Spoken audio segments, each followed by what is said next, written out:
Initiating podcast download.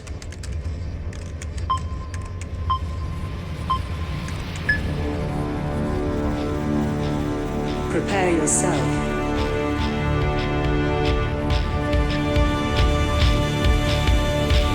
Put on your spandex. Lace up your boots. Wrap your wrists. Hide your razor blade. Head to gorilla position.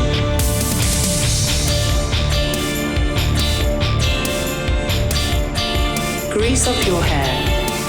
Apply baby oil. Okay, apply more baby oil. Get into gimmick.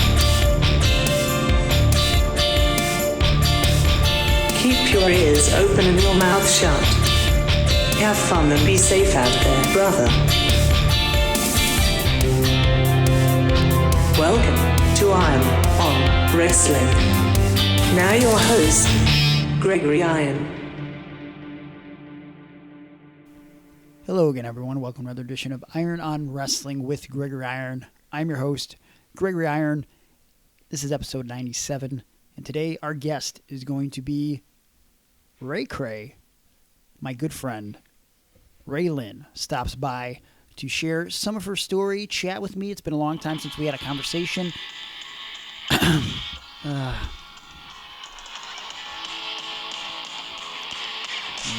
We know I can't have a conversation with all of you because I'm just constantly interrupted.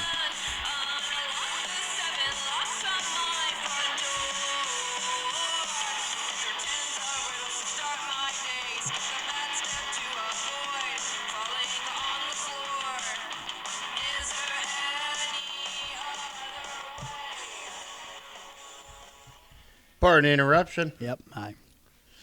I'm Aaron Bauer. I'm your host. Cool. No? Thanks for stopping Interrupting? by. Yeah. Well, when you're the star of the show, you just show up anytime you want. Oh, you're the star. Well, yeah. Since Wait, when? who do you think is the star? I mean, you're a very large part of the show. Mm. I don't know if you're the star. Oh, okay. You know, I think the listeners are our stars. That's so babyface. Especially those on patreon.com/irononwrestling that are paying for extra content each and every month. We love them the most. Mm-hmm. As they start at the $3 tier, getting bonus content, bonus audio. We have almost 100 bonus episodes, a little bit of bonus video. But at the $5 tier, oh yes, the $5 tier, you can get bonus audio and all the video, which includes complete shows, rare videos of myself and Aaron that you won't see anywhere else, extra bonus video podcasts, watch-alongs with other wrestlers, and so much more. Can't forget to mention the Zoom call that we have once a month with the $5 level. $9, you can get a bonus podcast subject that you get to pick each and every month, and there's so many other tiers to talk about. Patreon.com/irononwrestling. Starting out hot, talking about the Patreon. Right. But how are you? Oh, so good right now. Why is that? Any A lot of particular things reason? have happened, and this is just kind of a break away from them. Yeah. You know, us doing the podcast, and us having Ray Lyn on. Yeah. Or you finagled that, didn't you? This is your get. She actually reached out to me about it. Did she? I had a couple people drop out last week, and I was looking for someone last second for the podcast, and she said, hey, I should be a guest. And I said, hey, I already found someone, which at the time was Dirty Ron, which we enjoyed having on last week, as he talked about his film. Go ahead. Dirty Ron was great. He was awesome, right? Yeah, I wasn't expecting to enjoy the interview as much as I actually did. And he Because you sent me the graphic or the thumbnail of the YouTube Dirty Ron deal, and I was like, this guy got funded to do this. And you were like, check this out. Yeah. I checked it out, and I was like, okay, I was missing something. Something for Emily? That's right. Yeah. No. And for myself. If you haven't checked out the interview with Dirty Ron, go back to last week's episode, check it out. And also, I mean, you don't really have to even listen to the interview. Just go over to the internet and pull up the trailer. The movie is entitled A Pro Wrestling Movie. That's RASSLIN. A pro wrestling movie. The Legend of Dirty Ron. It also features Rob Van Dam, Victoria, a plethora of other former WWE stars, current and past stars. One particular human that I do not like that's in the film will be EFFY, who I am actually going... How do you not like EFFY? Well, you know, we used to How be does friends. one not like EFFY? We used to be friends, but unfortunately, first of all, I think he's become a bit of a prima donna. Okay? And second of all... I loved Madonna. Prima donna. Like a Prayer? He was before Madonna. I think that's what Oh, that means. that's why he's pre-Madonna? Yeah. Okay. But he also betrayed 440 not too long ago. He tricked us into thinking that he was going to be part of the group. Did not appreciate that very much. And now so he's intelligent. he's not intelligent. He's also a former guest of the show? Again, when we were friends. Yes. But now- so maybe people should just go back and listen to that? Sure, listen to the time when Effie and I were friends. However, we are no longer friends because he's lying. He's making up tall tales about me. He called into the Eddy Only Hotline. Well, if there's any tales about you, I'm sure they wouldn't be tall. Okay. You're 5'2". I should be in a feud with you right now. I have socks taller than you that are soiled. Effie called into the Eddy Only Hotline last week and claimed that I was going to get a tattoo of his name on my body because Yes. I just love Effie so much. Well, that's not the case.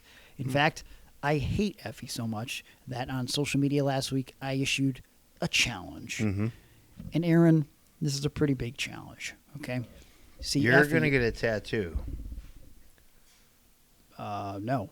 Oh, that was me. Yeah. You're supposed to do that at some point in your life. All right. But I issued a challenge to Effie, and I said, April 10th, Effie's having his own little event called Effie's Big Gay Brunch. Oh, it sounds like everyone's happy there. That's occurring Saturday, April 10th at 11 a.m. It's going to be on Fight TV. It's part of the collective. It's a big deal. And you know what? RSP was able to take over Joey Janela's Spring Break and make it RSP Spring Break. 440 Spring Break. Or a spring bake. Yes. Yeah. And so I thought to myself, you know what? I think I can make an event of my own. Okay. And so I decided I would like to turn the Big Gay Brunch into the Big Greg Brunch. That's hot. And I'm only booking guys named Greg. Oh. Everyone else is kicked off the show. So I'm not on. Nope. Unless you change your name to Greg Aaron. Oh, definitely. Okay, so then you could I'm be in. booked. You could be booked. So only Greg's on the show. I got some great stuff lined up. And I'm going to do this not just for myself, for my own integrity, but also for the integrity of 440. And so I asked Effie if he was man enough that the day before, April 9th, at Spring Break, to put the Big Gay Brunch on the line so I could turn it into Big Greg Brunch after I'm victorious. However, he wanted a little bit of a stipulation of his own. He said that if he beats me, which he won't, that I have to become Effie's bitch for the day at the Big Gay Brunch. I don't think that's going to happen. And so I've accepted his challenge, Aaron. Well, I'm appreciative that you did that, but I don't know if I've ever told you about the dream I had involving you just 1 month ago when I had COVID. Okay. COVID provided me a lot of nightmares. However, this dream was not a nightmare. It felt good. The dream involved you, me, and Effie together designing hats, printing them, and then selling them. And the hats were red with white lettering. And they did not say, "Make America Great Again." They read, "Making America Gay Again." Okay. Do you remember me telling you this? I do may have remember told saying you. this. Yes, Okay. you did. Wow.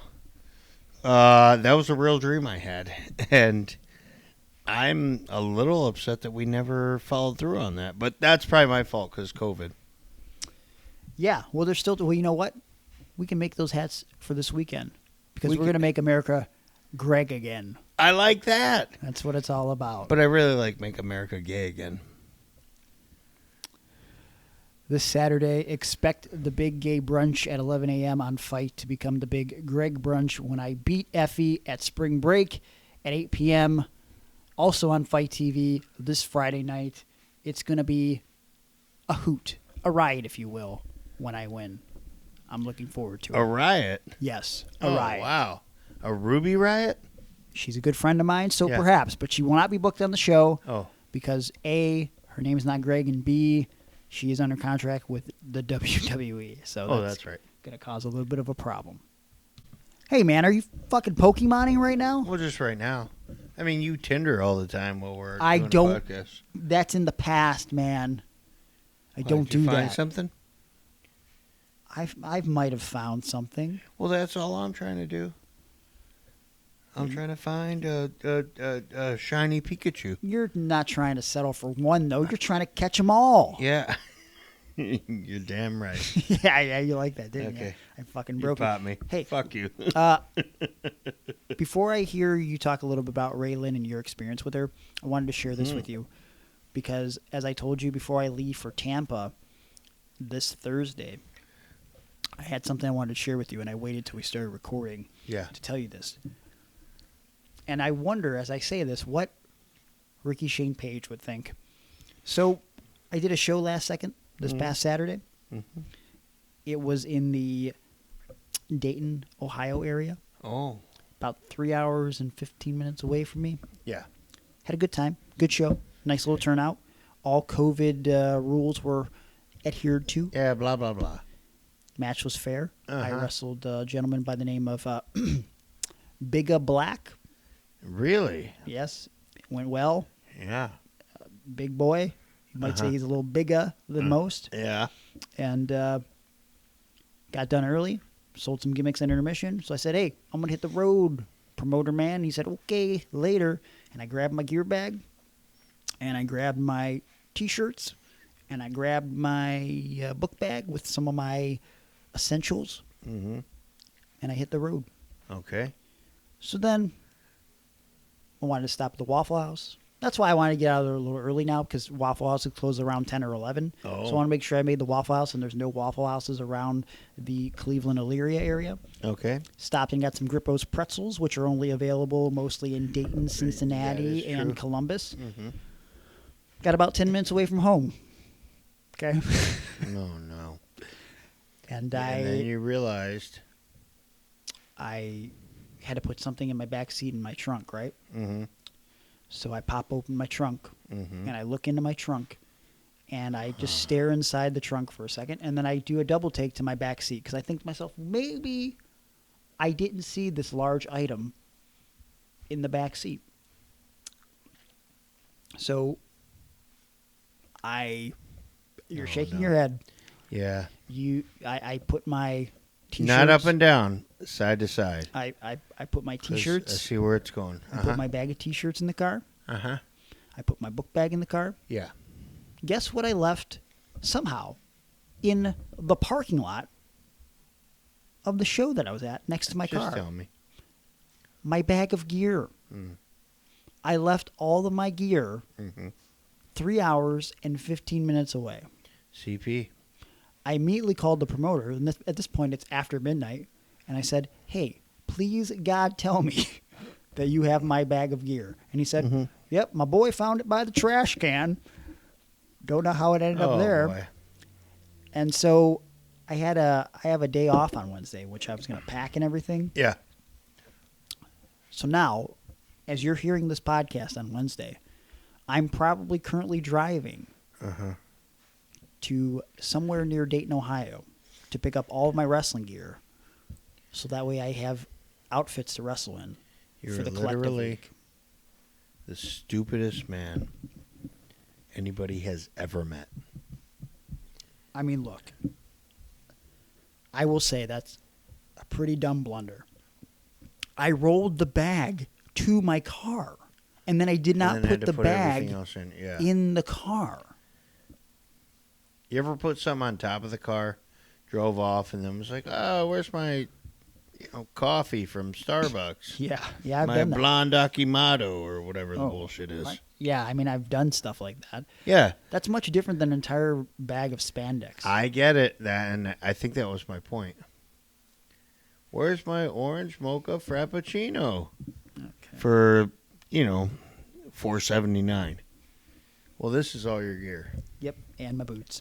And the bag that it goes in, right? Because travel luggage is not cheap. Nope. Oh, good for you. So that's my day off on Wednesday. So everything that the promoter gave you, you're going to have to pay back to him. That's not true. I made a nice... In gas. Because No. you got to go back there. Well, He's not sending it to you, right? No. I'm going to use my own gas money, obviously. Of course. 'Cause The I'm gas the money moron. he paid you. Yes. I like it. It's only $30. What a but it's work. $30 that I could He have spent on probably had somebody, one of his friends, steal your bag. food. That didn't happen. No, okay. Share with me some stories about Ray Lyn now that I've embarrassed myself. You know what? I don't have many.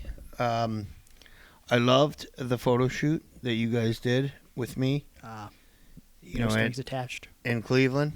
Yeah. Oh man, that was a lot of fun because I didn't think much of her until she got way into character. Yeah. There and she was great. She was excellent. Her and Veda and you and Alex. Was Marti there another Belle. one? Marti Belle as well. Marti Belle. Oh, How shit, could you forget yeah. Marti Belle? I should never forget her, but she forgot to email me back about a story I asked her about Bobby Beverly. So bump. Forget her. Wait, what? Yep, I'm turning heel right now. There's a story about Bobby? Yeah, I told it, I don't know, a few episodes ago. But she has not emailed me back about it. So it's up to you to find out what the story is. Okay. It was in a Waffle House. All right. Anyway, the other thing I really like about Ray Lyn is how cool she was when she did the mega show that was the Breaking Down Barrier show for Murray Ridge, the place we worked for adults with developmental disabilities. Yep. Man, she was such a pro. She took pictures with everybody that wanted a picture with her. And believe me, everybody wanted a picture with her. Yeah. So I'll never forget her for that. And to me, she's upper crust. She's top of the line. I'm a big fan, and I was so happy that we could talk for a little bit because, and she sort of talks about it, but I feel like when we worked together, Rachel was still sort of finding herself. Who? Rachel. Ray Lyn. Rachel. Oh, I call her Rachel. really? Yeah, we're on that type of basis. Oh, Rachel. Now I get it. Okay. Anyways, I feel like she was coming into her own, and I'm happy that I could be a small part of that. And I don't know, my time with No Strings Attached was a fun experience. And I mean, we've talked at length about my time with Veda, but just to be working alongside Rachel and Marti Belle, who I knew basically since she started with Johnny Rods, just to be able to get that opportunity to team with those girls, and I don't know, it was just a great life experience, and that's what it's all about in wrestling sometimes. It's not about the money or the miles or the money and the miles that you lose going to pick up your bag that you left in the parking lot that you could have just put in your car and made your life a whole lot fucking easier. Well, it's only about if the you're an idiot. experiences. Yeah, it's only if you're an actual moron. And the stupidest man alive. Ray Lyn did allude to it for a second in the interview. We did have a nice Denny's dinner together one time. She was passing through to, coincidentally, do some training at Mega, always trying to brush up on her wrestling skills and learn more, which you never stop learning in this business. You know that. And I don't know. The Denny's experience with her was nice because we were both in weird places in our life, and as you know, personally, not so much professionally, Really? but Okay. it was just a nice experience, and we got to know each other a little bit more, and just obviously you guys weren't there at the Denny's with her and I, but I could just tell how passionate she was, not only for life, but for pro wrestling. And I hope that in this interview you're going to hear later today that you get a little bit of sense of that passion and the drive and the determination that Rachel has and how far she's come since she started back in 2013 in OVW. Well, I always appreciated like her work and her drive and her determination. So I can't wait to hear the interview. I have to tell you something very important, though, Aaron. No. Listen. You know what time of the year it is? Springtime. February? It's not. What? No, it's not. October? It's literally April. You moron. Flowers are blooming. Grass is growing. Mm-hmm. It's time to chop the weeds. What? Yeah. No, I don't do that anymore. No, not that weed. Those weeds down there. Oh, I think I know where you're going. In some cases, you might think you might need a weed whacker, but I feel like you could do the job with a little something called a lawnmower. A lawnmower? In fact, I think the best lawnmower for the job would be Manscaped's patented Lawnmower 3.0. Oh, I had no idea you were going there. I don't know why. We've been plugging this each and every week, but also it's a great item that we love using, Aaron. Yeah. I mean, I love using it every day. Yeah. You know. If I can't use it, down there, I use it on my face.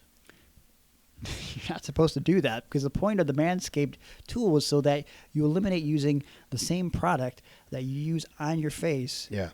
And then also your balls. And Yeah, but it's so good. I'll use it both places. Okay. Well, And I don't fear my balls being on my face. Do you? If my balls were on your face, would you be upset? I would not be a fan of it. I'll be honest Well, with you wouldn't be afraid of it, though, because they're so smooth.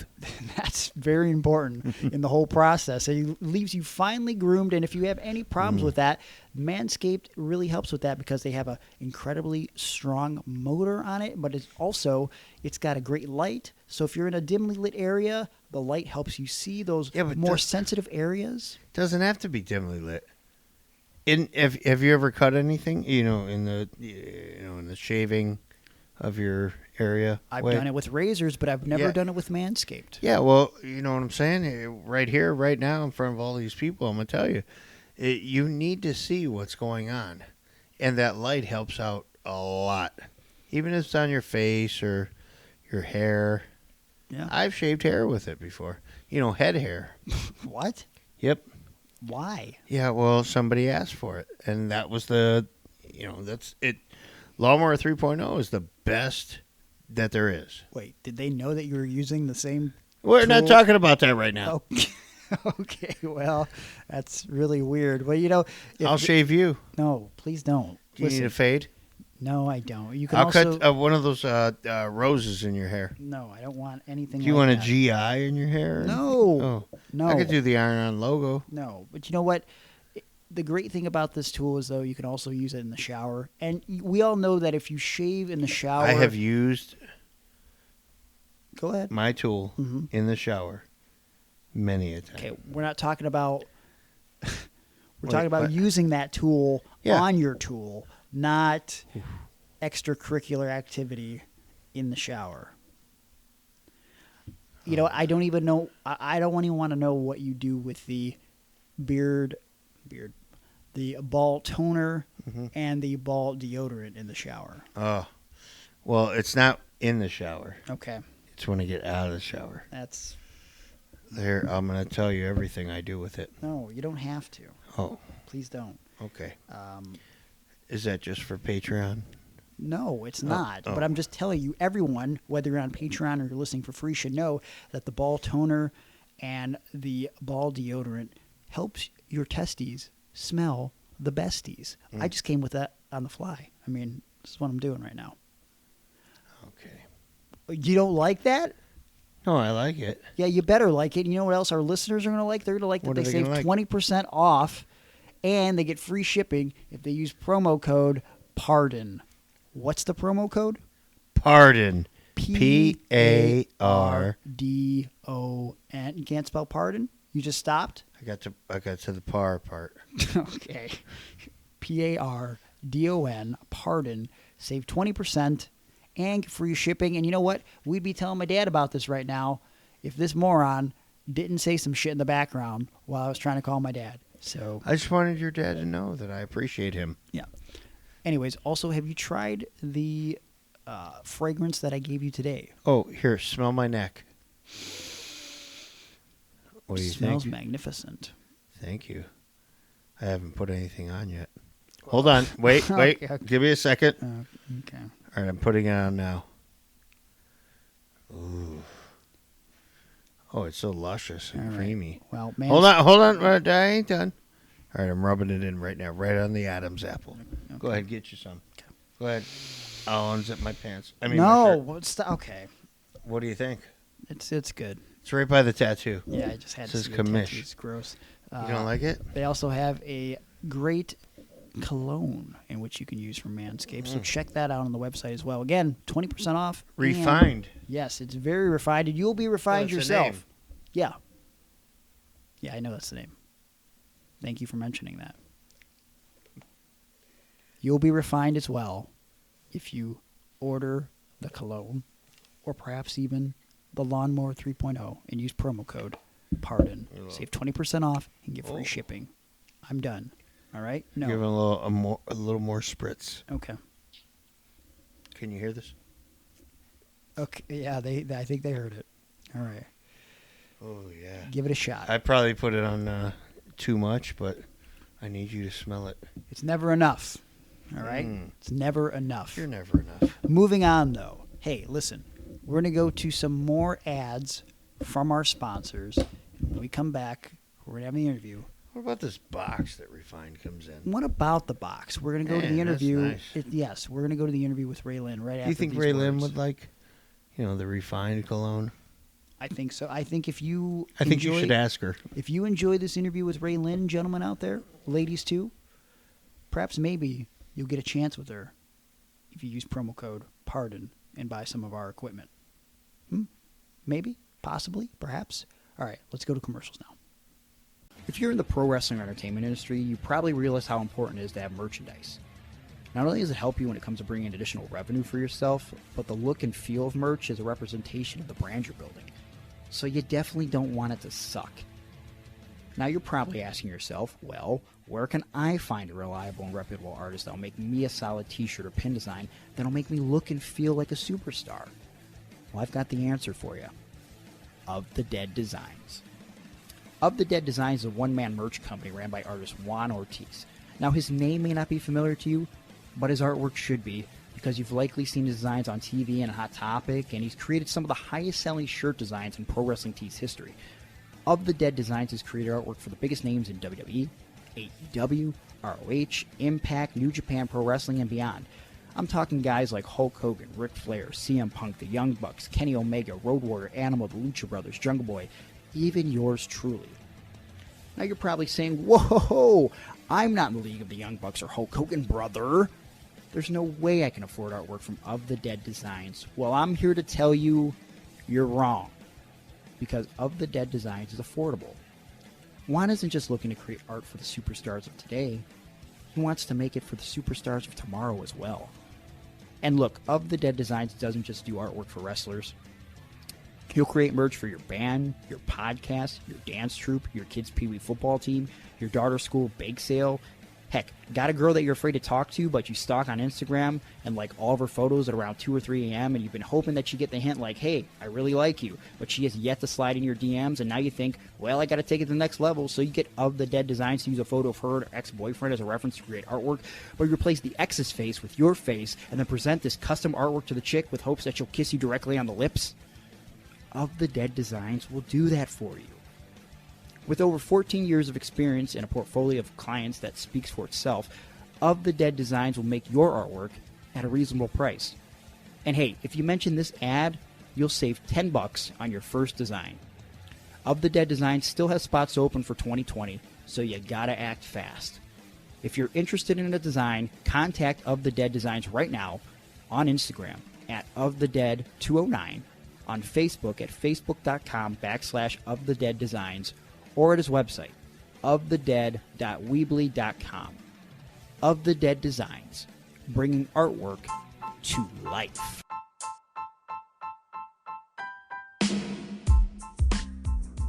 We will return to the Iron on Wrestling podcast in just a moment, but I wanted to take a couple minutes of this time to let you guys know that if you didn't realize it already, Iron on Wrestling is a DIY project.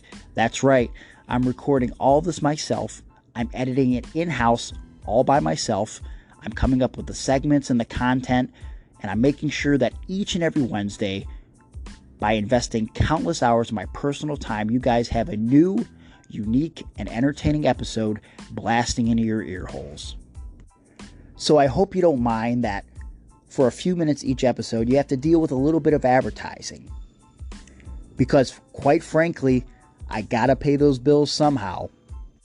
But you know, I don't just pick anyone to be an advertiser on the podcast. When I choose an advertiser for the show, I want to make sure that it's someone that can bring you, the listener, value. I often talk about Of the Dead Designs and my good buddy Juan Ortiz, who can create you a unique logo or t-shirt design for your personal brand. But once that t-shirt design is made, who's going to print it for you? Well, that's where Jesse Massey and SBS Printing comes in.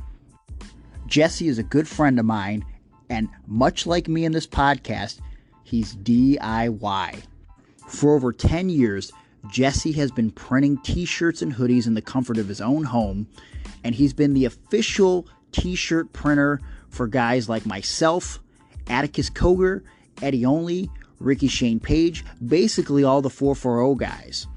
My favorite thing about Jesse Massey is the quick turnaround time. When I go to Jesse and I need a shirt design printed right away, I know that he'll have it ready for me within 3 to 5 days, sometimes even quicker. And on top of that, he's affordable. Jesse and SBS can print one color shirt designs for as low as $5. $5. Where are you going to find another deal like that? Now you're probably thinking at a price like that, there's no way these could be quality, long-lasting prints. Wrong! They're super high quality and they're going to last you a lifetime. Jesse and SBS can print you t-shirts, zip-up hoodies, sweaters, and so much more. I encourage you to hit up Jesse right now. Shoot him an email at antisepticmaxrock@gmail.com. That's ANTISEPTIC maxrock@gmail.com. With Jesse Massey and SBS, you're going to get the best. That's no BS.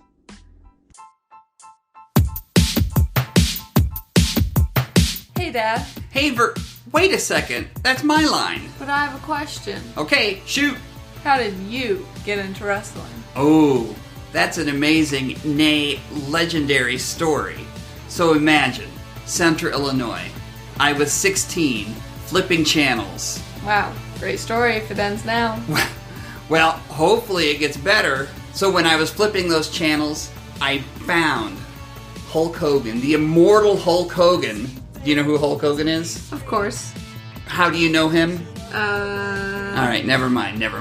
I saw Hulk Hogan hit a leg drop on the unpredictable Johnny Rods. Superstars of wrestling, Vince McMahon, Bruno Sammartino doing the commentary, and I was hooked. I fell in love. I became a huge WWF fan and went to every live show from 1986 to 2001. I missed one, but that was for Stephen Wright, so I think that's a good reason to miss. But ever since then, I had my WWF dicks, never a fan of WCW, WWF purist. But now, I pretty much follow the indies. There's so much amazing indie wrestler out there. Virginia, who's your favorite indie wrestler? It has to be Gregory Iron. Of course. But Dad, who's your favorite manager? Well, obviously it's Aaron, but he's my second favorite. Why? Because every other manager's tied for first. But hopefully, we're your second favorite podcast after Iron on Wrestling. We have it all. We have movies, all kinds of segments about the movies and everything else. Music, drama, intrigue, mystery, and hopefully you'll learn a little something about life along the way. Oh, we love life. Hopefully you love us. We'll even take like. Heck, we'll even take tolerate. Yeah. Please, tolerate us. Bare minimum, tolerate us. Follow our social media. What would that be? That would, of course, be Facebook, Instagram, and Twitter. And they search for TV and a movie. so you can give us all your tolerance. Please, 5 stars, rate, review, support. Give us all the love we didn't have as children. As far as Virginia is concerned, that's my fault. I tried. I love you now. I guess. All right, so you know what to do. Go forth, become TV and a movie-ites. What's our nickname? TV Heads? That's our theme song by the Fantastic Plastics.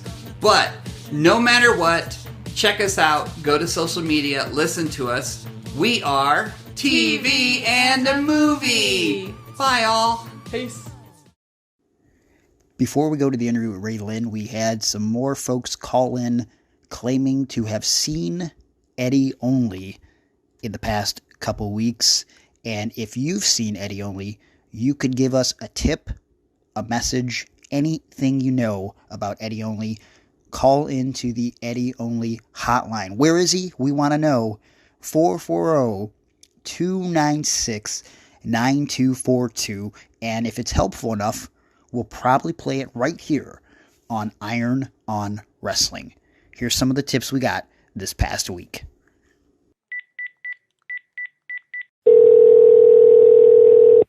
Hey man, I was over by the Jiffy Lube, must have been last Wednesday or Thursday, and I see, at first I didn't recognize him because his hair is different now and it wasn't all done up in the green 440, but I see Eddy Only at the Jiffy Lube in Parma.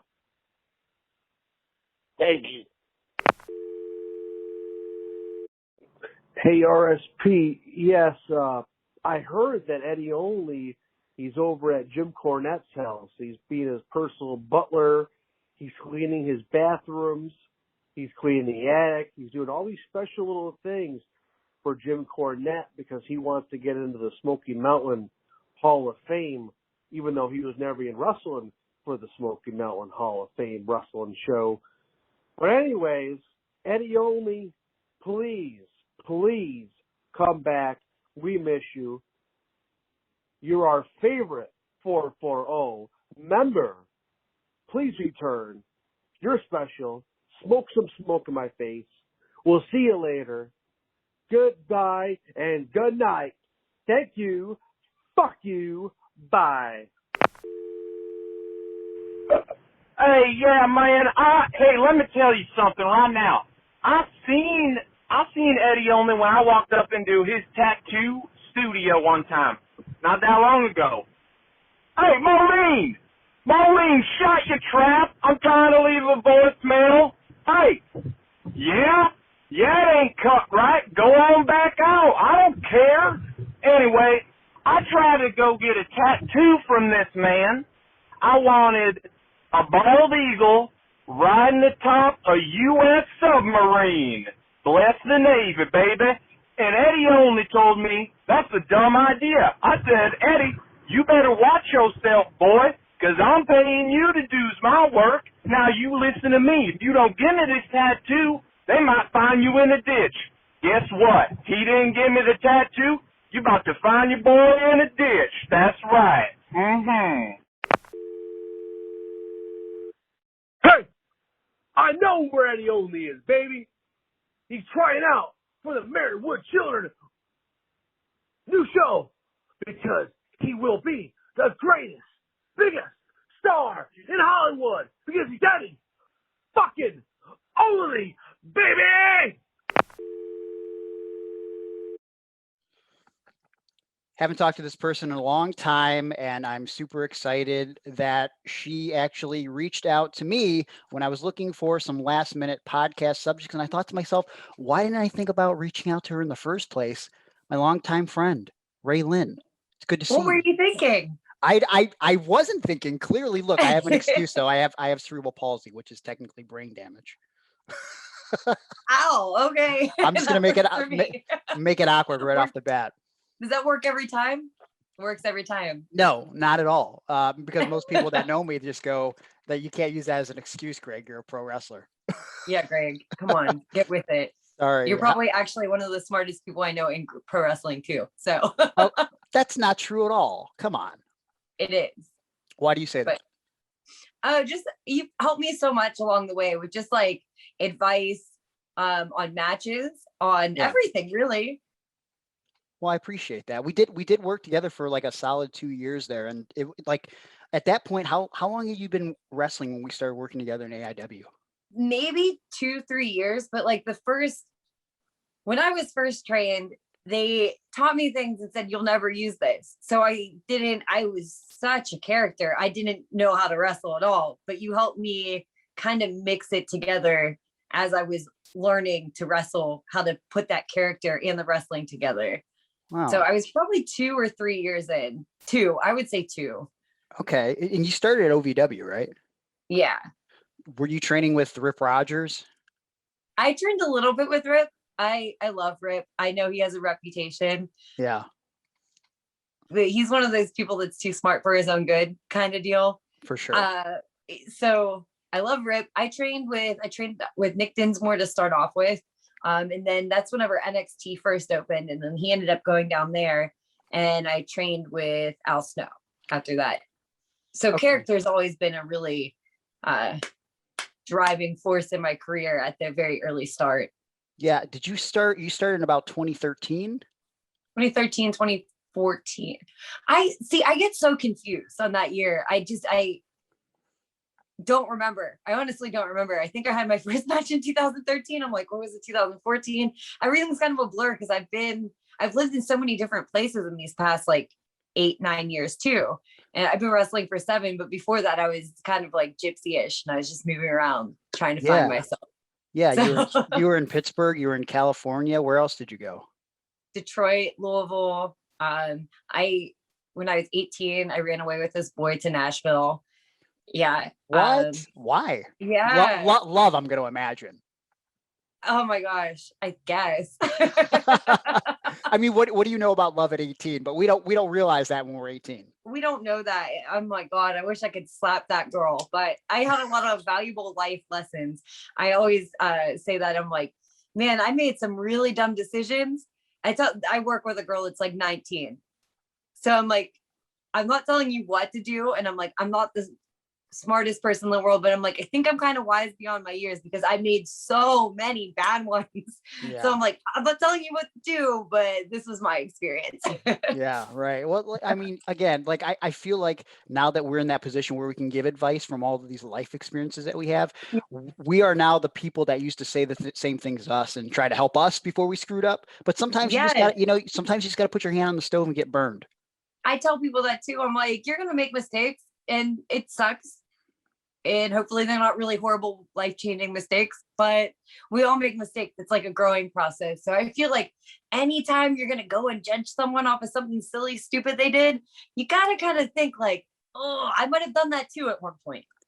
Yeah, trust me, especially when it comes to relationships. Like I feel like after my long-term one ended a few years ago, I feel like I rushed into a few situations that, while they might have been mistakes, they were growing mistakes, Growing pains. Yeah. I remember actually, I met you at Denny's after training once. I was in Ohio. And I remember we were talking about this. We were both going through a situation at the time. And we're like, oh, yeah, we're learning. Yeah. No, I that was actually a nice dinner. It was, you were training down at Mega in Elyria, and I lived down the street. And so I figured it would be nice to meet up and catch up with you. So it's great to sort of sit down and catch up with you today for a little bit and we're just doing it without pancakes because COVID, Yeah, why not, right? So this whole COVID thing, I know that you were very busy with wrestling before that, but you for various times in your life you were cutting hair, and right before we started recording, you said you've been cutting more hair now than ever before, right? Yeah. So like I got my license right after high school for cosmetology, and then I cut hair for a few years, and then I made more money bartending. So I'd bounce back and forth from cutting hair to bartending, and I just bounced around with that for a while. Then I started wrestling, then I quit cutting hair, and then I started cutting hair again. And then last year I was so busy wrestling, that I maybe went to my job like 5 or 6 days a month. So I was only cutting hair on like Tuesdays at this point. And I'm like, this is great. I'm so busy wrestling. And then like the world shut down. I got a job at Amazon because I was like, I'm an independent contractor and I didn't know how unemployment was going to work for that before. Cause I'm like, oh, I don't pay into that. And I don't know anything about anything when it comes to getting money from the government and like getting paid for not working. I'm like, oh, I usually just like sit around and wait for more jobs, but there were no jobs to have. So I worked at Amazon as a delivery driver during the shutdown. How was that? Because sometimes I hear horror stories about working at Amazon. So I literally, and like, this is not to feel bad for me, I cried the first like 2 weeks every day because it just wasn't what I was picturing. I was getting ready to like leave for the UK. So like as my plane ticket popped up one morning, you know, because like your Google reminds you like, yeah, you need to be on this flight. And I'm like, I can't because the world shut down and I'm driving a fucking van for Amazon. Yeah. So like it was like that, just like things would pop up and I would get really frustrated. I'm like, ugh. But then after a while, like I really actually enjoyed driving this van. That's awesome. Because I was just like going at my own pace. It was something to do while everyone was complaining they had nothing to do. Like I had something to do every day. I was going to work. I was making money. I was staying in great shape running up and down these stairs. Like, well, my friends are getting fat. I'm like, oh, look at my abs. So that's awesome. Hey, is it true that you're only allowed to go in reverse in an Amazon truck so many times? A guy told me that. And I don't know if it's true. So that was a rule, but like I kept telling, like they kept coming up with all these rules whenever I was driving. And I was like, well, I'm only going to be here for this long. So I don't care. Oh, I'm only going to be here for this long. But like they kept extending the shutdown. I'm like, I might be here for the rest of my life. I should probably start listening to these rules. No, it's awful. Well, listen, though, we were talking about hair cutting and obviously you're only doing it sporadically for a little bit, but it's clearly something that you were passionate about because you went to school for it and you have scissors tattooed on your body. So like, so what drove you to become a barber, a stylist, salonist? What am I supposed to call you? What's the proper term? So I am a barber now. But I got my cosmetology license and I did women and men's hair whenever I first started, but I didn't know how to do men's hair. So I just did it how I was taught and it wasn't that good. So I started apprenticing because someone asked me, they're like, hey, would you want to apprentice to be a barber? And I'm like, yeah, sure. And it just really works out with the wrestling schedule because as a cosmetologist, like I had to be scheduled so far in advance. But whenever the barber schedule, oh, my dog's barking. Hold on. He wants to come see me. He's like, hi. Oh, hello. So I ended up doing the barbering thing. And that was like right before I went to wrestling school. And I never went back to doing women's hair after that, just because men's haircuts were so much like quicker. And they're not as upset whenever you cancel them on a Saturday because you have wrestling to do.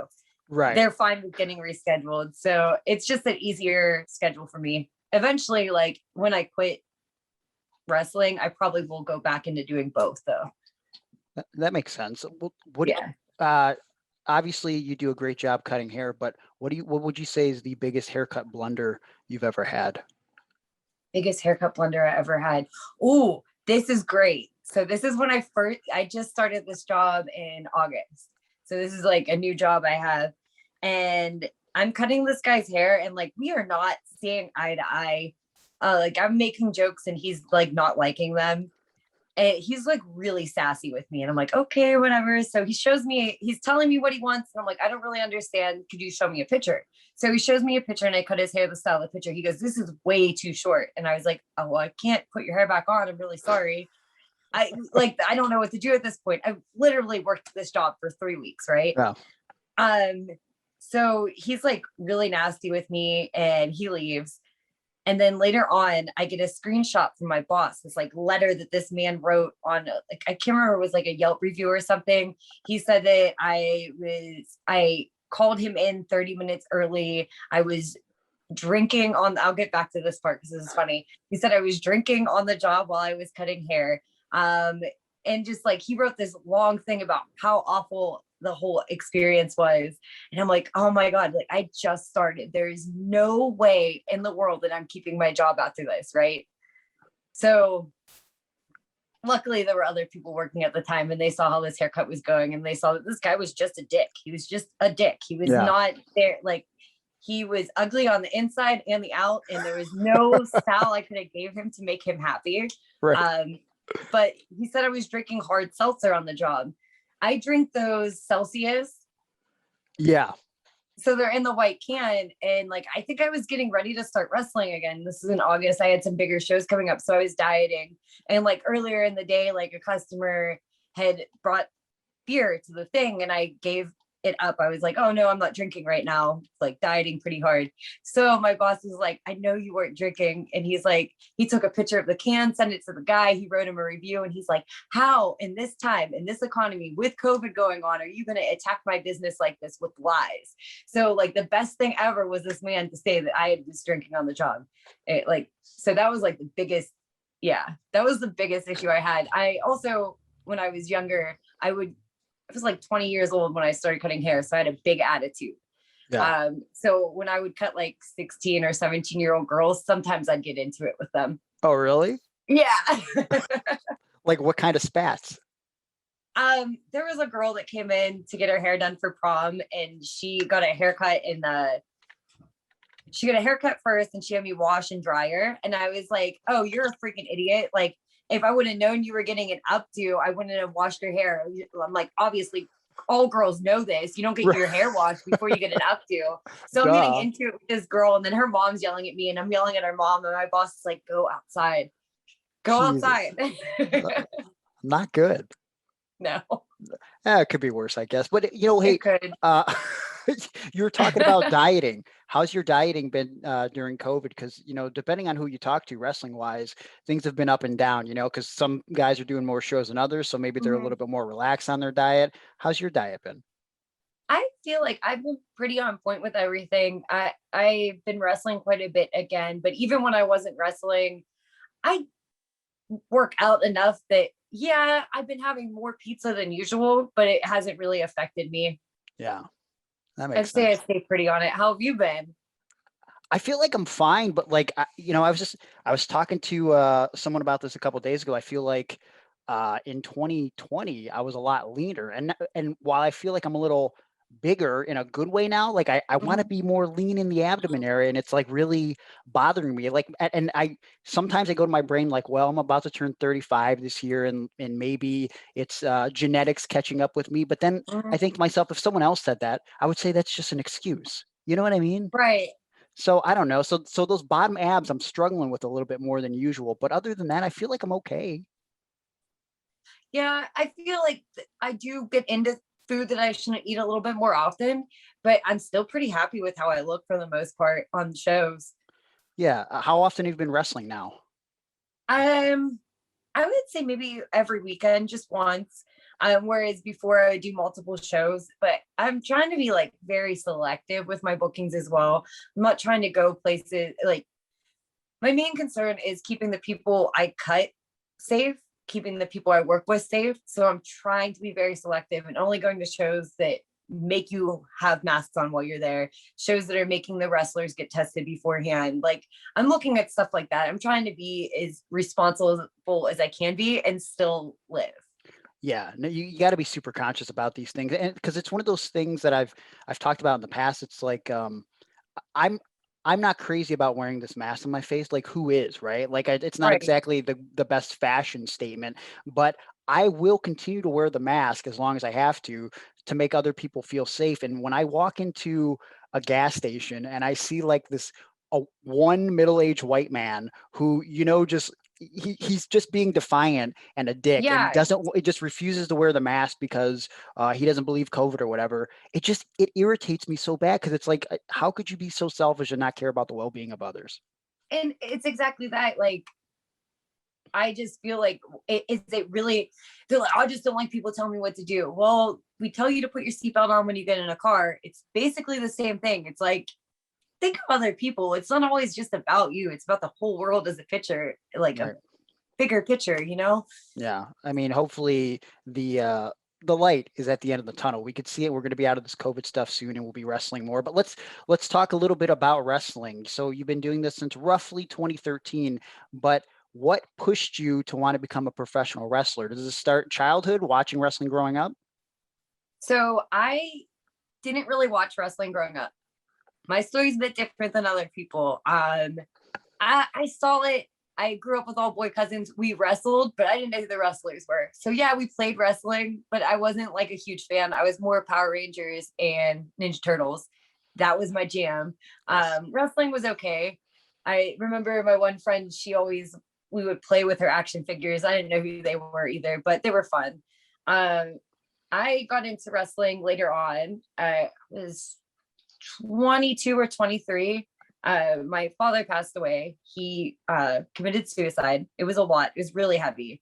And also, like, because I knew at that point I wasn't really living life like I should have. I was definitely dabbling in some things that could have got me in trouble later on down the road. Some substance abuse. My dad always had substance abuse problems, and he was bipolar. So it kind of seemed normal to me to drink the way I did, and it seemed normal to me to use drugs like that. So, I just was not living right. And after he passed away, I was like, whoa, it was a big wake up call. I'm like, I really need to do something with my life. Like, I had always been an athlete in high school, and I gained weight from just binge drinking and stuff like that. And I just really wasn't happy with my life. The way things were going, not good. And I'm like, my dad was 50 years old. I'm like, I want to live to be longer than 50, So I remember he passed away the day before Halloween, and I took a whole week off work. And the day I went back to work just so happened to be a Monday, and wrestling was on TV.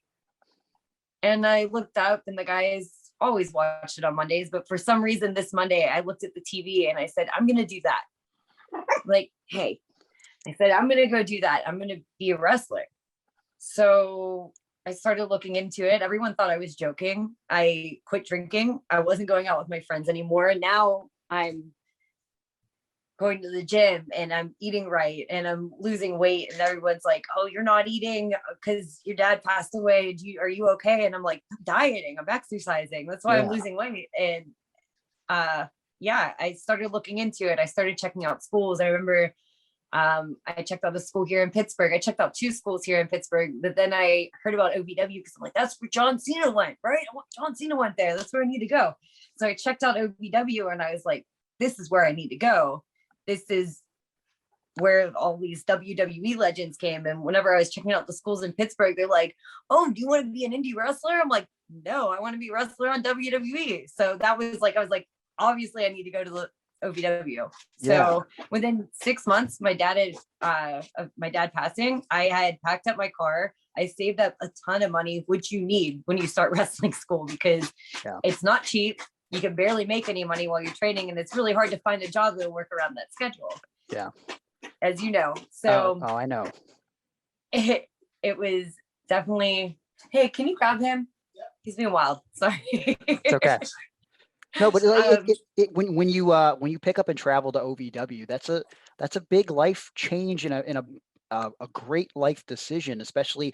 But you did the right thing though in researching schools and everything, because I feel like sometimes young kids that want to get into wrestling, they make the wrong decisions by they'll find some local school, which is fine. Yeah. That's okay. But they don't bother to take the time to research if there's any credibility that comes with that school, and they'll just throw out their money. And as well as I do, there's some shysters out there in professional wrestling still, It's bad. Like, you could go somewhere and learn everything that's not right to do.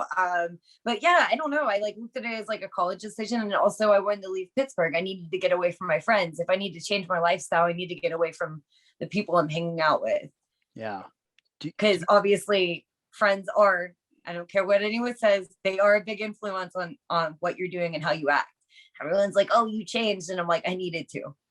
Yeah, no, I agree. And for when I was coming up in wrestling, that's why I gravitated to Johnny so quickly, because you read all these autobiographies about wrestling and stuff, and the type of people that you can associate yourself with. And just coming from a background where my family, my mom and dad, were both addicted to drugs and alcohol, I knew growing up in high school that's something that I didn't want to surround myself with. So it was sort of scary when I got into wrestling, knowing that I might there might be the wrong crowd. So like with Johnny, as soon as I met him and he said like, I don't drink and I don't smoke and all I care about is wrestling basically, and Power Rangers and Ninja Turtles, I was like, this is my guy, you know? And so like, I remember having those moments when we were younger where guys would ask us to go out to the bar and like, we're like, no, we're not going. We're just going to Denny's. And everyone looked at us like we're weirdos, but like, we were just driven towards, I don't know, being wrestlers and not picking up any bad habits. I don't know. I think that's important.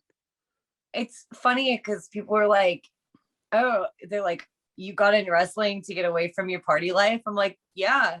I mean, I'm not going to say that I never drink or do anything like that. And I do occasionally now, but it's like, I definitely have control over that. It's not something I have to do. It's something that I do it when I want to do it. Yeah. Moderation is okay.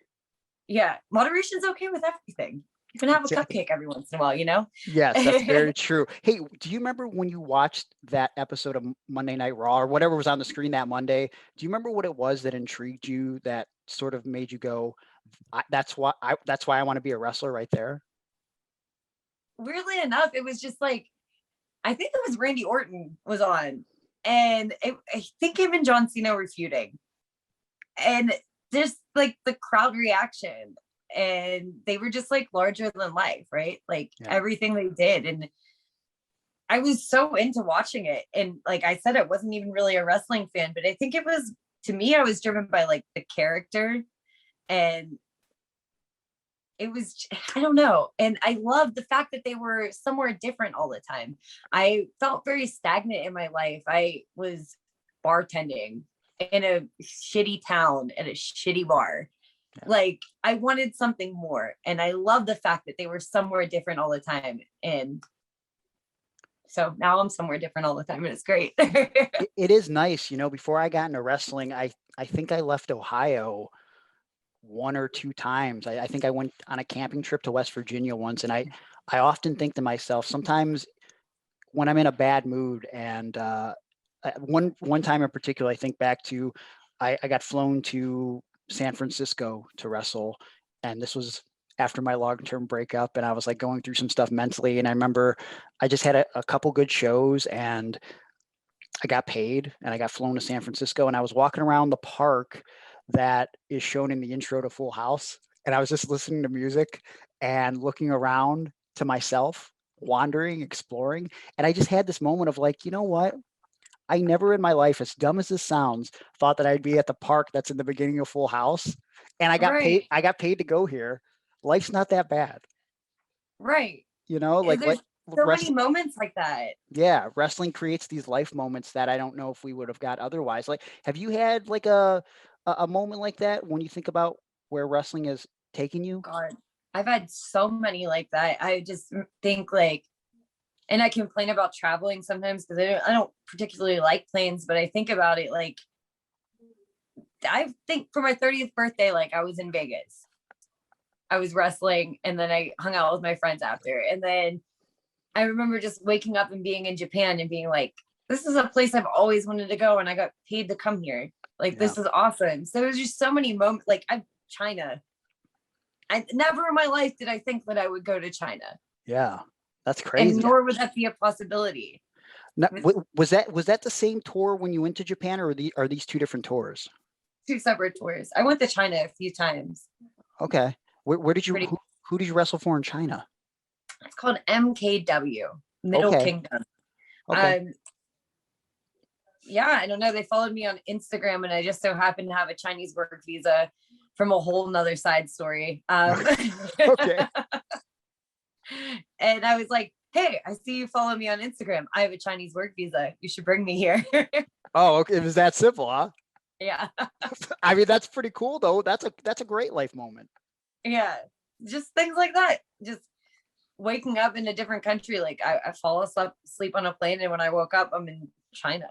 Yeah, that's insane. Like, I think the first time I ever flew on a plane, I went to Iqaluit, which is basically as close as you can go to the North Pole, and I wrestled there for a bunch of Inuits, and like they didn't get WWE on television, so us coming there with a wrestling ring and wrestling was like their WWE, and it was like three days there, and cool life moment, but also that's literally my first flight on the plane. Like the first ocean I saw wasn't the Atlantic or the Pacific. It was the Arctic Ocean. Like right? it was so weird. Random. Yeah. Like how random is that? So ridiculous. But you know what I thought was cool about something you've been doing the last couple of years, that WoW wrestling, which I feel like is a real throwback to Glow. What has your experience been like working for WoW?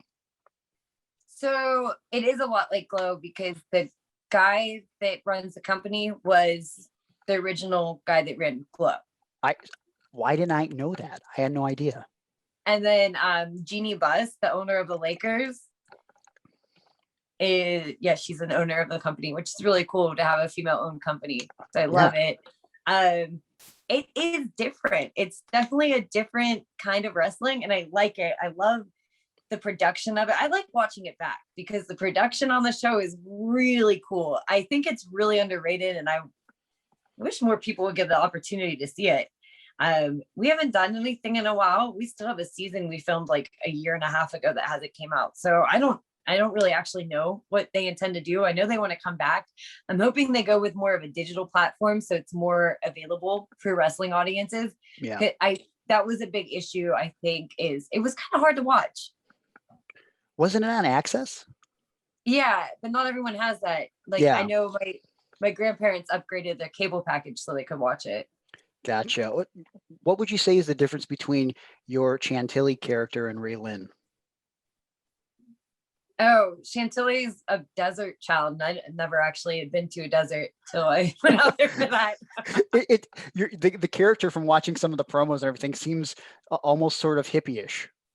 It's very hippie-ish. I would say the energy is the same for both of them. That one, she's like a hippie, Coachella, desert dwelling kind of party girl. Did you come up with that, or is that something they pitched to you, or did they just kind of give you a basis to a character and then you added your own elements to it? So he gave me a basis to a character. He said he was thinking more like Coachella, like Lady Gaga, something like that. And then he had seen a picture of me with partially purple hair and was like, your hair to be purple. I'm like, that's fine. Like, I like that. If he would have said brown, I probably would have said no. But he was like, I want your hair to be purple and you have like purple lipstick. And I'm thinking like, oh, I'm like Gem. But then he's more like, I want you to be more like Lady Gaga at Coachella. And I'm like, okay, I'll try. I've never been there, so we'll give this a shot.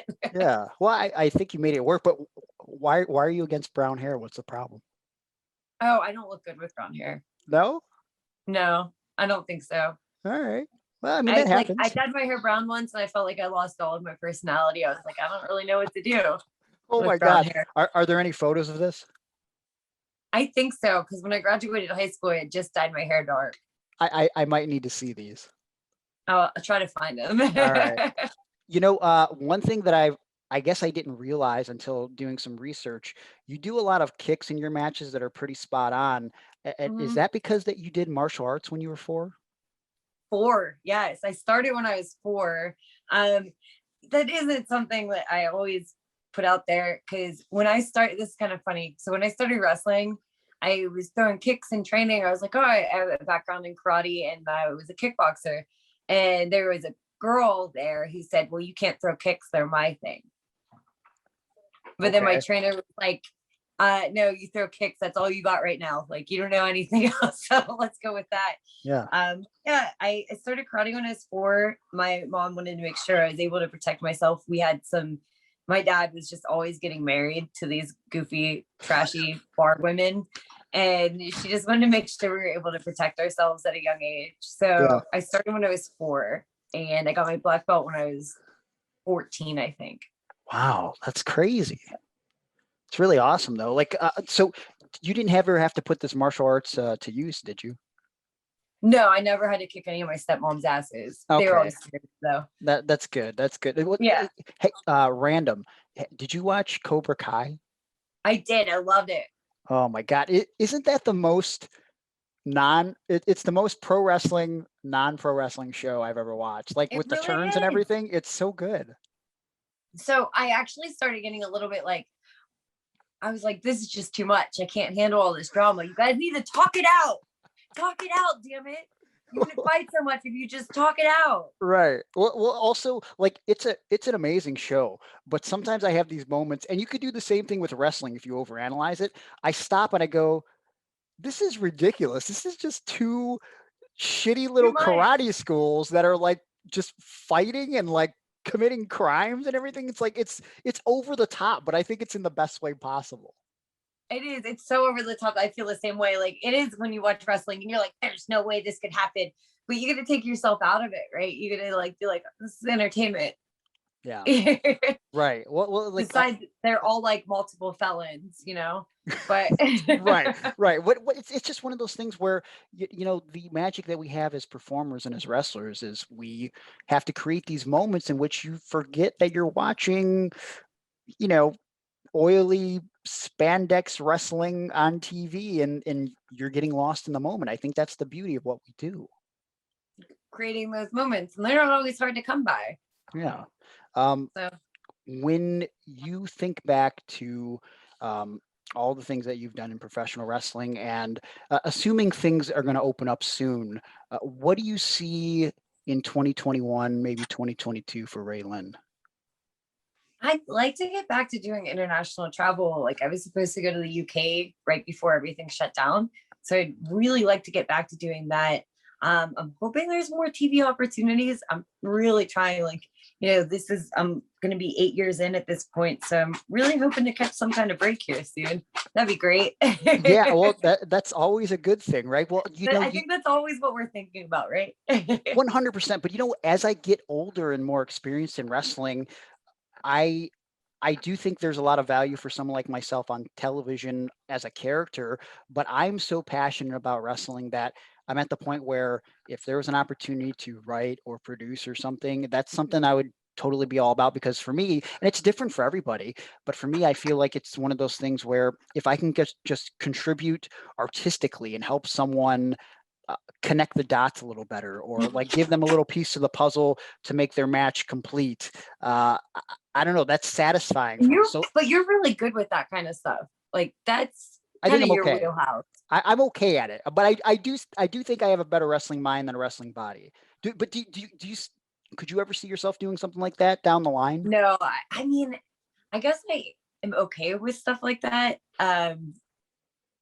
But no. I don't know. When wrestling's done, I think I don't know what I'll do. I'll probably still try to wrestle.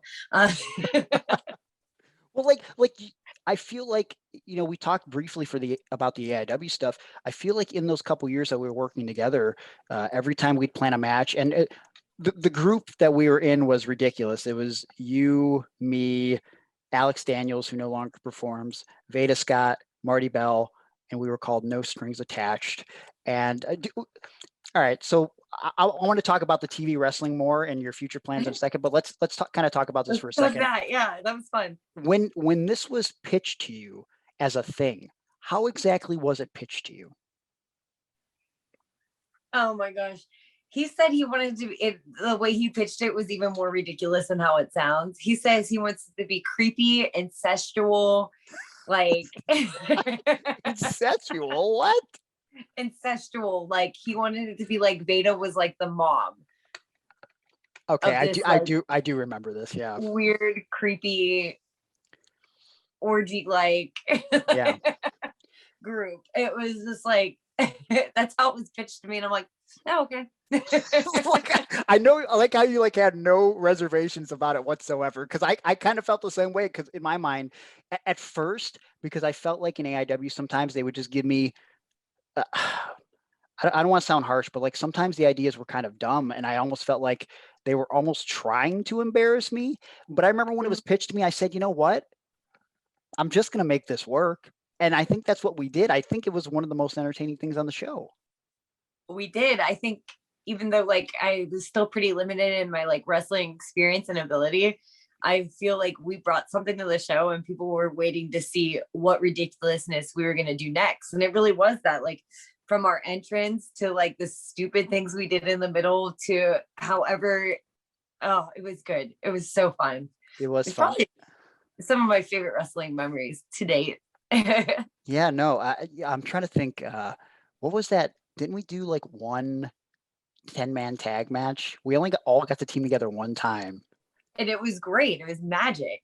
Yeah, I just remember, which again, even though it's like 4 years ago, we probably can't do it now, but we did some sort of ridiculous spot where I don't remember if I was crouching on the top rope or Alex was crouching on the top rope, but we made it to where it was like some weird contraption where it all looked like we were having sex together in the corner. We got beat up that way. I don't know how it went down, but like I don't know how we did it either, but it was like we were so good at coming up with these creepy, weird spots that like made it.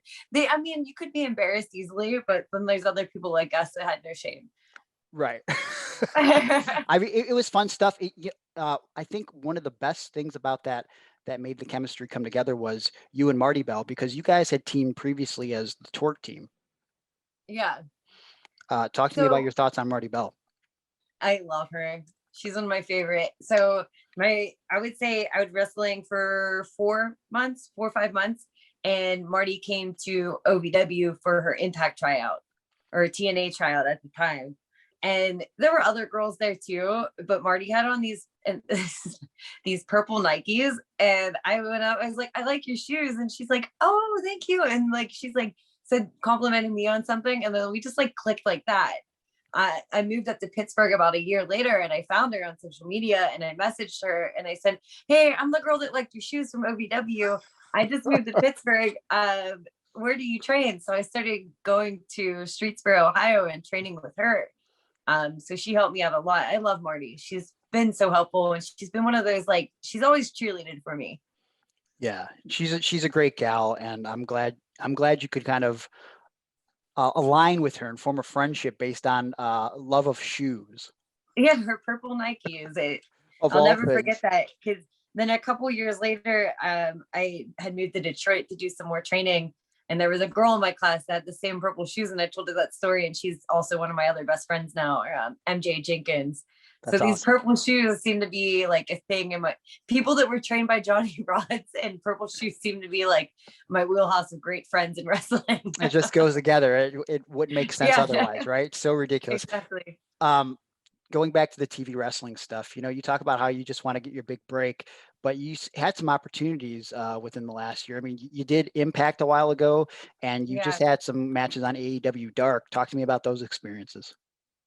So yeah, I did Impact right before the shutdown. And I felt like I did great. And then I just did AEW Dark, and that was fun as well. And it's just like, I'm like, I don't even care if I lose every single match, because that's what I do and I'm good at it. So I just wanted to be on TV, and I want to make a little bit more money. I feel it, and I appreciate you not being afraid to lose, because it's funny, the people in my family that don't understand wrestling, particularly my dad, that's always like, he always shits on wrestling for being fake and phony wrestling crap, and then I'll come back from a weekend of shows and goes, "Did you win?" I go, "It doesn't matter. I'll lose every match and I'll get paid the same." And he goes, "It matters to me." And I'm like, "What is wrong with you? It's fake, but I need to win. I will lose every time, and I'll look like $1,000,000. I love that mindset." And that's how I feel. But like, if my grandma asks, though, I won. Yeah, just so there's no further questions. Right. Some people, I'm like, yeah, I win all the time. Or like at work too, whenever they're like, "Oh, did you win your matches this weekend?" Yeah, every single one of them. Yeah. I know they're never gonna watch them, so they're not gonna see that I lose every of them. Right. Until that one day someone goes and looks it up and they go, "Hey, you've been lying to me for weeks. You said you won every match this year." Right. Very embarrassing. So can I just throw some quick things at you and just kind of say the first thing that comes to mind? Okay. Where's the weirdest place you've ever wrestled? A strip club in Indiana. How does that even happen? There's a swimming pool there too. That sounds nice. Was it a classy strip club? No. Okay, so I've only been to 2 strip clubs in my life, and one that I went to, the first one I went to, had pregnant dancers. Was it this level bad? I would say maybe meth level bad. Oh boy, it's Indiana. Yeah. That's true. There's some shady stuff happening in Indiana. Who do you think is your best opponent or your best match? There's a girl named Amanada. she's one of my favorite to wrestle. I feel like we always like bring out a lot in each other. We beat the shit out of each other. She's great. I love when I wrestle. Thunder Rosa is another one. She's I love awesome. wrestling her. I feel like she brings out the best in me.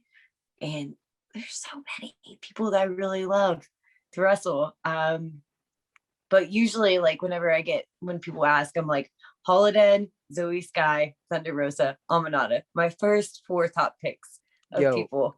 Zoe Sky, she's way like underestimated. Super underrated. She started training with me and Johnny back in the day, and I wish she was out there more because I think she's an incredible talent that gets grossly overlooked. She's so good. She's awesome. What's your favorite movie?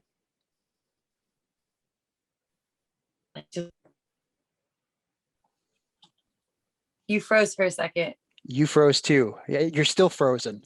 Okay, you're better now. I'm back. My internet connection's unstable. It's back. Hold on. Am I back now? Yes. You good? Okay. Favorite movie? Guardians of the Galaxy. My dog's name's Star-Lord. Okay, that makes perfect sense then. Good choice too. What's the one thing about in-ring psychology that you struggled to grasp the most when you were coming up in wrestling? Getting up the right way. Like just pivoting? Yeah. I mean, I went the wrong way. That's not psychology? I mean, but that's a weird tick though. Like, I mean, because like you're supposed to turn to the left, so you would turn to the right. Yeah. Why do you think that was? I think because like from karate training, I just got up. However, okay, that makes sense. Like whenever you take a fall, you get up quicker, however it is. But that was like an issue. But in-ring psychology, I feel like I really struggled with all of it because like I said, I wasn't a wrestling fan, so I didn't really understand why we did things a certain way. Sure. And then like now, as I'm getting further into my career, I'm realizing like it shouldn't be A, B, C, D, E, F. You can mix the letters up. You can paint the numbers different. You can do whatever. Like, I don't feel like there should be a formula to any of it. I think it depends on who you're wrestling, what you're about to do, Yeah, I think that's the beautiful thing about wrestling. That I often say that I can't put the pieces of life together, but I've grasped enough wrestling to where you can create this beautiful piece of art. And if you don't like something about it, it's okay because you can like add something else to it and it's still a beautiful piece of art. It's all your perception. It definitely is art, and you helped me a lot in the beginning with putting, because I had a hard time putting my matches together, but you definitely helped me a lot in the beginning with that. It was good to have like you there for like, because I was like, I know kind of what I want to do, but I don't know how to do it. I didn't know how to put the pieces together. That means a lot when you say that, seriously, because like I just I don't know, I get a lot of fulfillment not just from performing, but like I was kind of touching on earlier, just if I can help others figure it out, it's something that I'm super passionate about, and I know obviously you're incredibly passionate about and you work super hard at. If I can help you just a little bit, like guys help me coming up, I don't know, that means the world to me. So thank you for saying that. Thank you for saying all those nice things. It means a lot to me. You're welcome. I'm saying that as if this didn't randomly cut out and we're now magically recording again 10 minutes later. Yes. Yeah, but fun stuff. Technology. It's a hell of a thing. Listen, who's your favorite Ninja Turtle? Raphael. Have I mentioned I love you? That's the right answer. What about favorite Power Ranger? Oh, the Green Ranger, Tommy. Okay. All right. Yep. You're A+ right now. Last question. And before we wrap this up, I just want to thank you again for taking the time to talk to me. Thank you for having me. We didn't even hit the tip of the iceberg. There's so much more we could talk about, but I feel like we had a fun conversation. I learned some things about you, and this was nice catching up for a little bit, but it's something that I ask everyone. Okay. And I want to ask you, Rachel, what inspires you? What keeps you going? My mom. She's just always been like, she's always told me that I can do whatever I want to do, even though like I was a girl that played hockey on an all boy team when I was younger. I was in karate. I was the only girl in the thing. She never told me that I couldn't do something. She always told me like to follow my dreams and follow my heart. And I found that really inspiring. She's done so much in her life to better herself. So I love that about her. And she's just one of the most positive, inspiring people I have. So even though we went through so much bad stuff with like my dad, she never quit being a good mom for me and my brother. Yeah, that's super important. I'm glad you made it, and I'm glad we had this conversation today, and you inspire me, and I know there's great things for you in the future. And if someone didn't follow you on social media, Ray, where can they find you? You can find me on Instagram. It's at Raystar5, RAYSTAR 5. And then on Twitter, it's at Ray_Lyn, RAY_LYN. Sweet. Thank you again, Rachel. And I hope to run into you very soon. I hope so too. Bye, Greg. Say bye. Bye. That was the interview with Ray Lyn. I can't thank her enough for her time. Yep. Wonderful, beautiful young lady. Bright future ahead in this business. A good wrestler. Great wrestler. Really talented. Yeah. She's come a long way. Mm-hmm. And make sure you follow her on social media. But until then, Aaron, my question to you is, who are your all-time favorite Rays in professional wrestling? In fact, I'm going to limit you to 3. 3 favorite Rays. This is going to be difficult. All right, 3 favorite Rays. Rey Mysterio Jr. Great choice. Okay. One of the most talented, not only luchadors, but just pro wrestlers in general of all time. And then I guess, I don't know if this is weird to say, but Ray Lyn. She's right up there. You can't include Ray Lyn, though. Why? She was the subject of the interview. We know she's great. Okay. Let me go with Ray Charles. Ray Charles was not a wrestler. He was at WrestleMania 2. He was. You should know that. Yeah, I do know that. So then he counts. Yep. And then my last one, I would have to say, is all-time great Ray Combs. Okay, that's from Family Feud. Okay, so you knew he wasn't a wrestler. Yeah, but he hosted wrestlers on Family Feud, and then he was at WrestleMania. Were you ever at WrestleMania? I didn't appear, but I was at WrestleMania. Okay, 23. well, you didn't appear on WrestleMania, so that's it. Oh, yeah, which WrestleMania was it? That Ray Combs was on? Yeah. Which 9. One? Nope. 12. 17. No. 13. No. 4. 6, 7. No. 11. You still didn't get it. What, 92?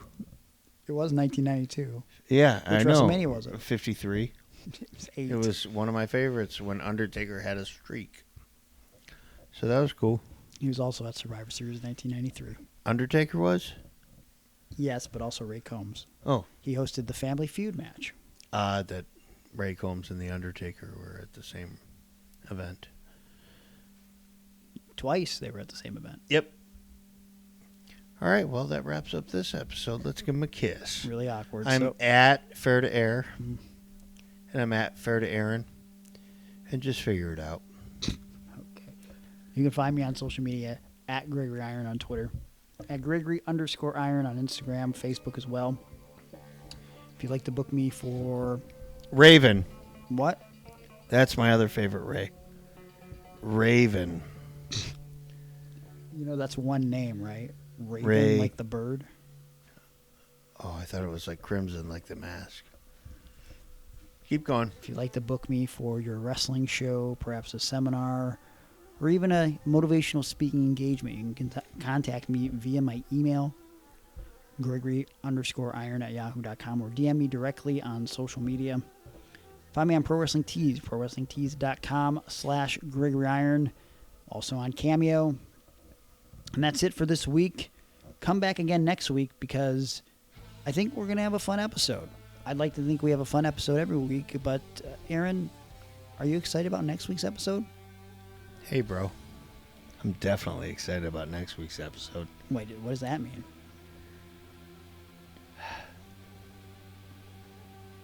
What? Are you holding back something on me here?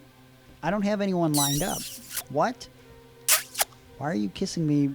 All right. Guess we got to find out Right next on week. the cheek. If you want to continue, then I'll go to the lips. But No, that's fine. It's fine. Okay. Next week. Hey, bro. Hey, bro.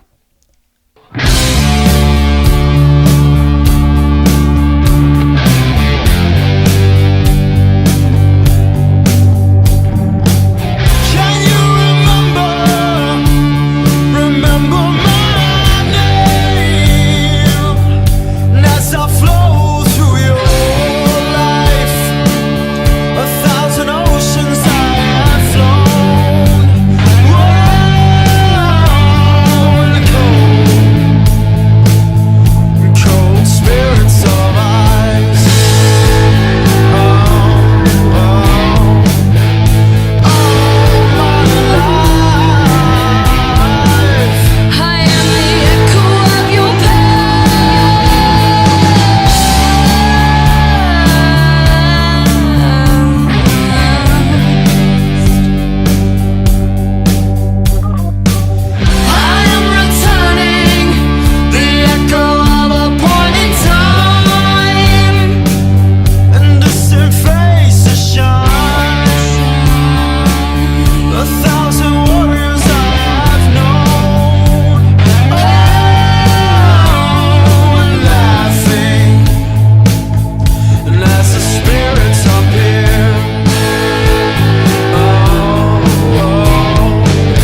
Hey, thanks a lot for subscribing. We worked really hard on this song. And if you want to see and hear more from us, click that subscribe link.